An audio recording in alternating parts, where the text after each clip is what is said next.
Herkese selam. Bugün sizlere Anker FM hakkında bazı şeyleri söyleyeceğim. Podcast'inizi doğrudan telefonunuzdan veya bilgisayarınızdan kaydetmenize ve düzenlemenize izin veren oluşturma araçları vardır. Yani Anker FM, yani podcast'ınıza kayıt yaparsınız Anker FM'de. Orada da hem yani telefonunuza indirirsiniz ücretsiz bir şekilde ve ücretsiz bir şekilde kendi şovlarınızı, programlarınızı, yayınlarınızı burada kaydedebilirsiniz. Onun için başlamaya hani para lazım değil, ücretsiz bir şekilde Anker FM uygulamasını telefonunuza indirin veya da Google'a Anker FM yazın, oradan kendinize kayıt oluşturun ve kendi şovlarınıza başlayın.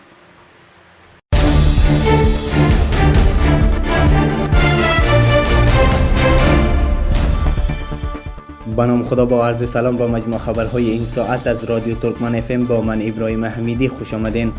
امروز پنجشنبه 13 ماه جوزای 1400 هجری خورشیدی.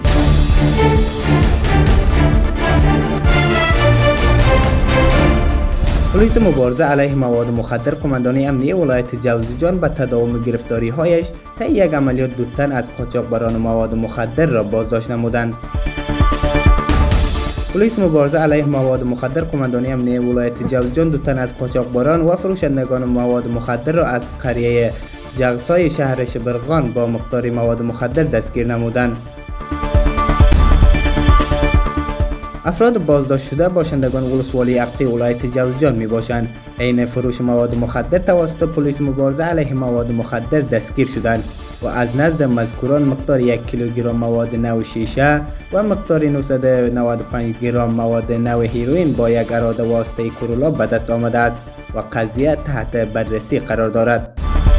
پلیس مبارزه علیه مواد مخدر قماندانی امنیتی ولایت جوزجان یک بار به تمام قاچاقبران و فروشندگان مواد مخدر هشدار می‌دهد که جوزجان جای امن برای قاچاق و مواد مخدر نیست و پلیس با تمام قوت و جدیت در مقابل آنها مبارزه می‌کنند و از دید نیروهای امنیتی پلیس پنهان نمی‌مانند.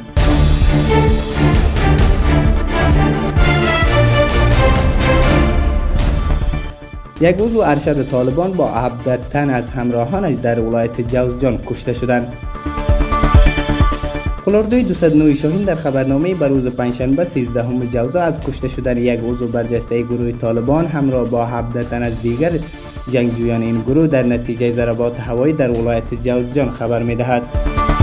در این خبرنامه گفته شده است که شخصی به نام قاری مبین، یکی از فرماندهان ارشد طالبان، در نتیجه حملات هوایی نیروهای امنیتی و دفاعی همراه با 17 تن از همراهانش در ولسوالی اقچه ولایت جوزجان کشته شدند. بر اساس این خبرنامه در این درگیری میان نیروهای امنیتی و طالبان 7 طالب دیگر زخمی شده و مقداری از جنگ افزارهایشان نیز توسط نیروهای دفاعی و امنیتی تخریب شده است. خبرنامه افزود که نیروهای امنیتی در این درگیری 2 موقع طالبان را با ضربات هوایی مورد هدف قرار دادند که در نتیجه هیچ آسیبی به افراد ملکی وارد نشده است.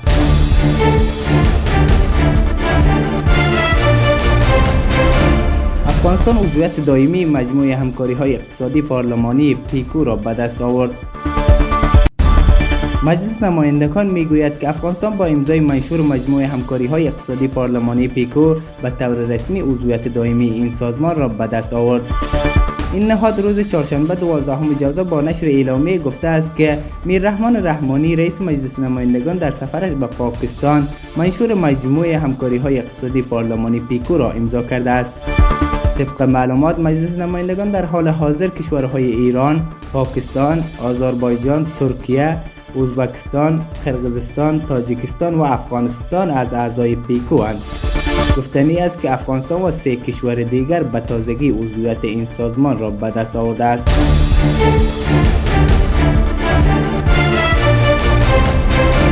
معاون شورای علمای غرب کشور در ولایت هرات کشته شد. معاون شورای علمای زون غرب در پی تیراندازی افراد مسلح در ولایت هرات کشته شد. مقام‌های امنیتی هرات میگویند که این رویداد روز پنجشنبه 13 جوزا در نخستین ساعت روز در ولسوالی انجیل هرات رخ داده است. عبدالاحد ولیزاده سخنگوی پلیس هرات به رسانه‌ها میگوید زمانی که محمد کبابیانی معاون شورای علمای حوزه غرب از مسجد به سوی منزلش در روستای کبابیان ولسوالی انجیل هرات در حرکت بود، مورد حمله افراد مسلح ناشناس قرار گرفت.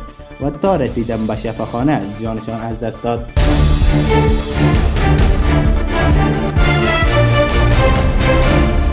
عبدالله رئیس شورای عالی مصالحه ملی از کندی در رسیدگی به پرونده کشتار اعضای جنبش رستاخیز تغییر انتقاد کرد. مراسم گرامی داشت از 4مین سالیاد کشته شدن محمد سالم ایزدیار و سایر اعضای جنبش رستاخیز تغییر روز چهارشنبه 12 جوزا در کابل برگزار شد. عبدالله در سخنرانی خود در این مراسم جوزای سال 1396 را خونین توصیف کرد و گفت که این سلسله خشونت‌ها و کشتارهای مردم افغانستان ادامه پیدا کرده است. با گفته او به جای این که صدای معترضان جنبش رستاخیز شنیده میشد، با مردم بر اساس حق و مشروعیتشان دست به تظاهرات زدند، از خشونت کار گرفته شد.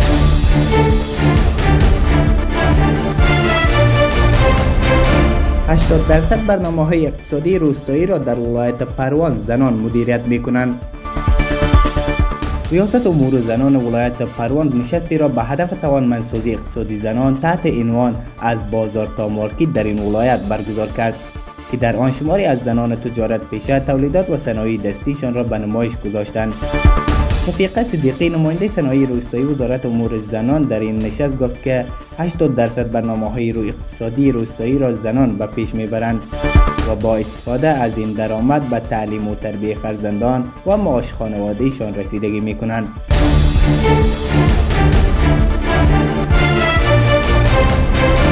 معین گردشگری مالی و اداری وزارت اطلاعات فرهنگ با شرکت‌های سیاحتی تشکیل جلسه داد. محترم عبدالبشیر حکیمی معین گردشگری مالی و اداری وزارت اطلاعات فرهنگ با رؤسای شرکت‌های سیاحتی و تیکت فروشی به منظور رسیدگی چالش‌ها و خواست‌های آنان جلسه دایر کرد. در این جلسه رؤسای شرکت‌های سیاحتی و تیکت فروشی‌ها چالش‌ها و پیشنهاداتشان را جهت بهبود وضعیت گردشگری و معین گردشگری مالی و اداری وزارت اطلاعات فرهنگ ارائه کرده خواستار رسیدگی و توجه جدی این وزارت شد. معین گردشگری مالی و اداری وزارت اطلاعات فرهنگ ضمن شنیدن مشکلات شرکت‌های سیاحتی از رسیدگی به مشکلاتشان اطمینان بخشیده گفت که از سوی این وزارت برای شرکت‌های سیاحتی زمینه سرمایه‌گذاری و سهولت‌ها فراهم گردیده است. آقای حکیمی با تاکید بر رشد گردشگری‌های داخلی و خارجی در کشور به شرکت‌های سیاحتی وعده همکاری همه‌جانبه سپرد.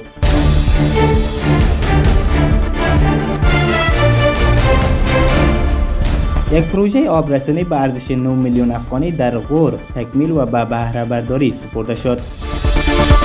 مسئولان در ریاست احیا و انکشاف دهات ولایت غور به رسانه‌ها میگویند که این پروژه آبرسانی در روستای مدرسه در شرق شهر فیروزکوه مرکز این ولایت تکمیل و به بهره برداری سپرده شد. غلامقوس سلطانی رئیس احیا و انکشاف دهات ولایت غور میگوید که این پروژه به ارزش 9 میلیون افغانی با 10% سهم مردم تطبیق شده است. با گفته وی با تطبیق این پروژه برای 650 خانواده دانش آموزان 2 باب مکتب و 12 مسجد آب آشامیدنی صحی فراهم شده است. باشندگان روستای مدرسه در شرق شهر فیروزکوه مرکز ولایت غور میگویند که با تطبیق این پروژه آبرسانی مشکلاتشان از ناحیه آب آشامیدنی صحی برطرف شده است.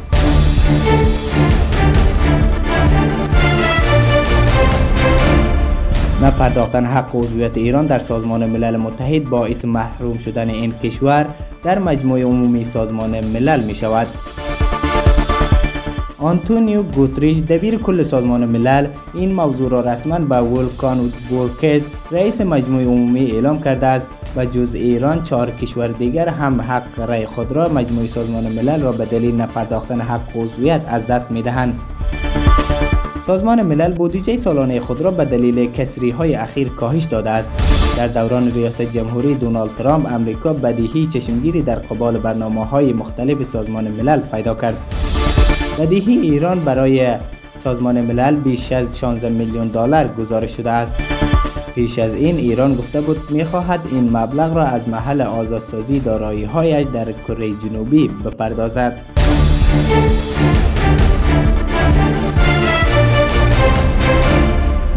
این بود مجموع خبرهای این ساعت که از رادیو ترکمن اف ام بر شما تقدیم شد. تا خبرهای بعد خدایا رو نگهدارتان.